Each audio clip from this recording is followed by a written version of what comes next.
If you have yet to watch The Expanse on Amazon Prime, fair warning, there'll be spoilers ahead. Hi there, welcome back to the shop once again. It's Mike. Now, I haven't been doing cosplay for too terribly long. I've actually only been doing it for about a year and a half now. I had been doing bits and pieces of cosplay, little props here and there just for my own sake. And I got into it because a friend of mine asked me to build something, quite frankly, ludicrous. It was this. It's a AT-AT costume for a horse.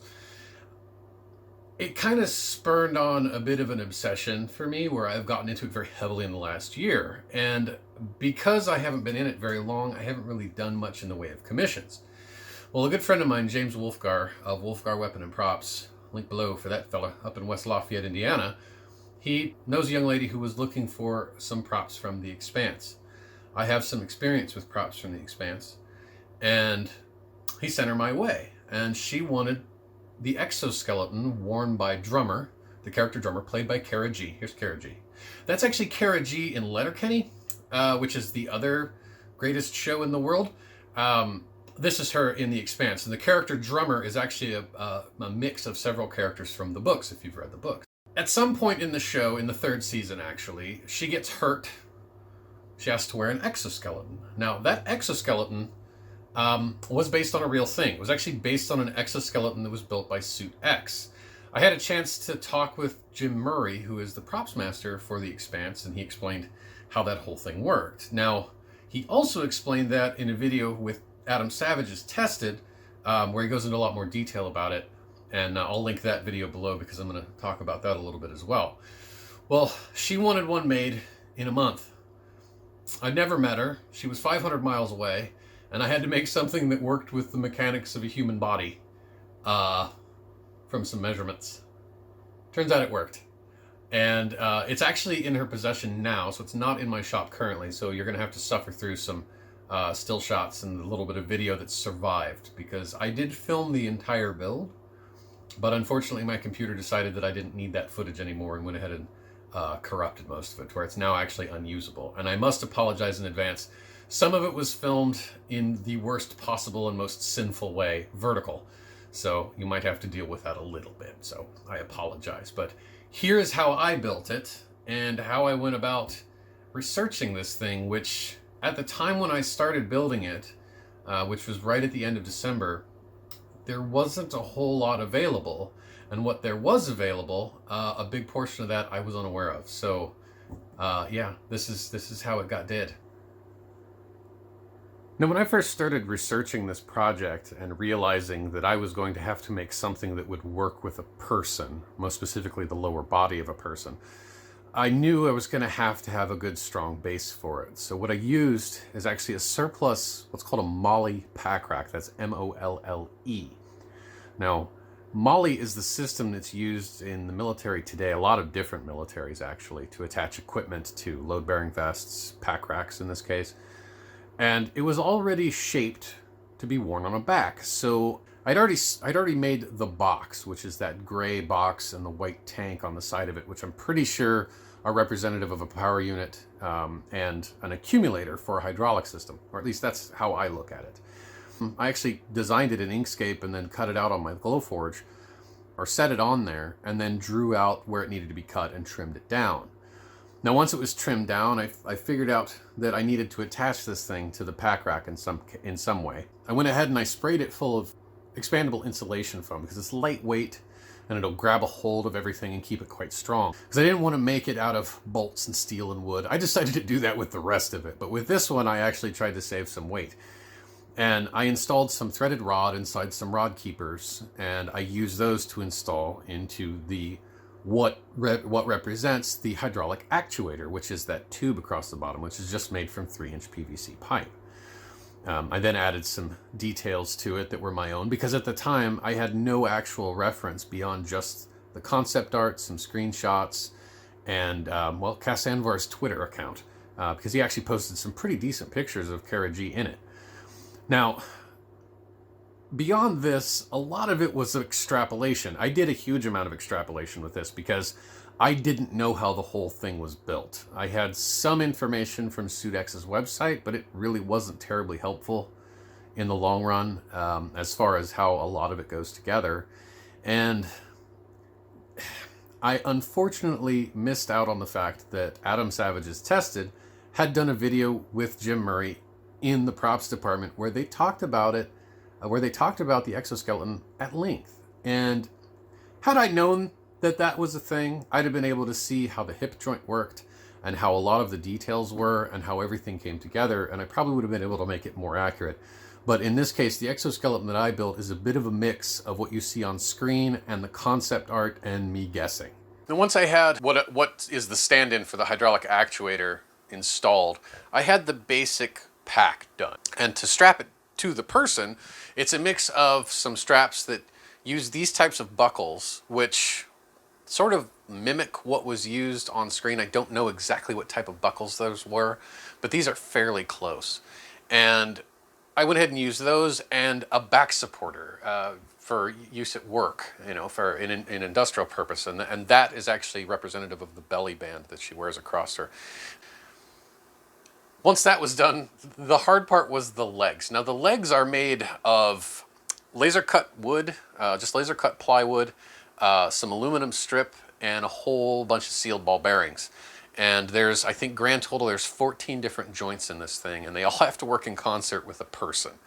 And so far, according to the young lady who owns it, Suzanne, that's her Instagram there. Go ahead and follow her, and you'll be able to see all the pictures that she posts. Actually, from the very weekend after I've made this video, because she'll be at Katsucon debuting this thing. And according to her, it works quite well. It is unfortunately quite heavy. Now, I made it much in the same way I make things for myself. I make them durable. I try to make them survivable so that they require very little maintenance, and unfortunately, I made it a bit heavy. 30 pounds heavy, to be exact. I don't know how much the actual screen used prop weighs, but it might actually weigh less than the one that I built. Sorry, Suzanne. I hope your back survives. The rest of it was actually just made from strip aluminum, laser cut acrylic. Now the two boxes on the sides of the legs, which I'm not sure what they're supposed to be beyond maybe actuators perhaps, those are made from laser cut acrylic that is actually skinned over some resin impregnated foam. Again, these are my attempts to save weight where I failed miserably in a lot of things. The rest of it is a lot of found parts, some 1/4-inch medical tubing, bits of PVC pipe. This thing was really put together from a lot of, a rather large mishmash of things. The stirrups are made completely fabricated from aluminum strip, and a whole lot of buckles and nylon strapping. And there are a lot of zip ties holding this thing. The sidearm is, the handgun, is actually a Star Helix pistol that actually came from Thingiverse user EWR2SAN. That's the number 2 SAN. I'm not sure how he pronounces that. Urtusen? No idea. Anyway, it's a beautiful model, and he's actually, I do know his real name, and I don't know if he wants his real name out there, so I won't mention it. But that sidearm is actually just in a standard, it's a universal pistol holster that I just cut to fit that thing, and then rivet it to the side. Most of the components on this are actually riveted in place. It's a lot of bolts, it is a lot of metal, it is a lot of rivets, which add to the weight. And I probably could have done it a different way, but to me this made the most sense since the owner is quite a few hundred miles away and I can't support it, I can't repair it if it breaks. So I wanted to make it as survivable as possible. So as an added bonus of amazing, I was contacted by a fella named Jim. Now Jim you've probably seen before on a couple of videos with Adam Savage's Tested, where they were in the prop department of the Expanse. Well, Jim is the prop master for the Expanse, and he contacted me while I was building this thing and offered to send me some graphics. And that's precisely what he did. Thanks for watching the show, Jim. So this is from the Expanse prop department. This is actual graphics, copies of anyway, the actual graphics used on the hero prop that you see on screen. And oh boy howdy, are they cool. This goes on the side of the, I think that's the accumulator tank.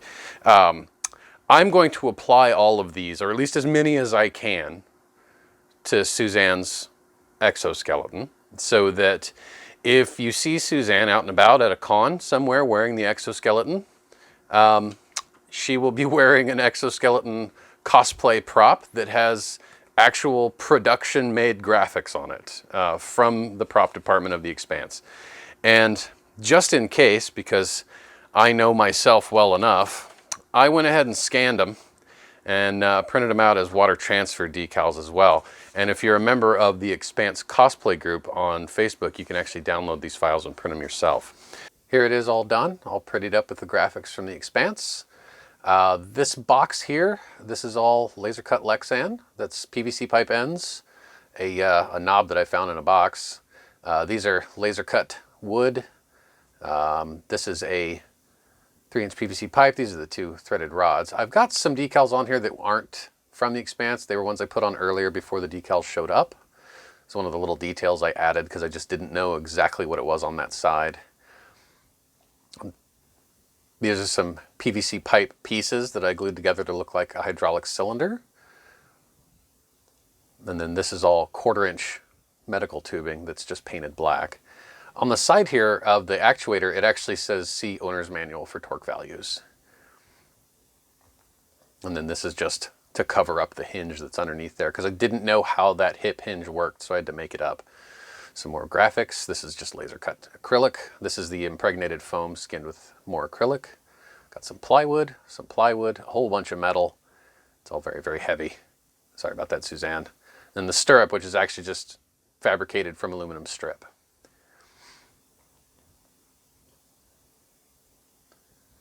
And there she is, all ready to go. We'll be shipping her out in the morning.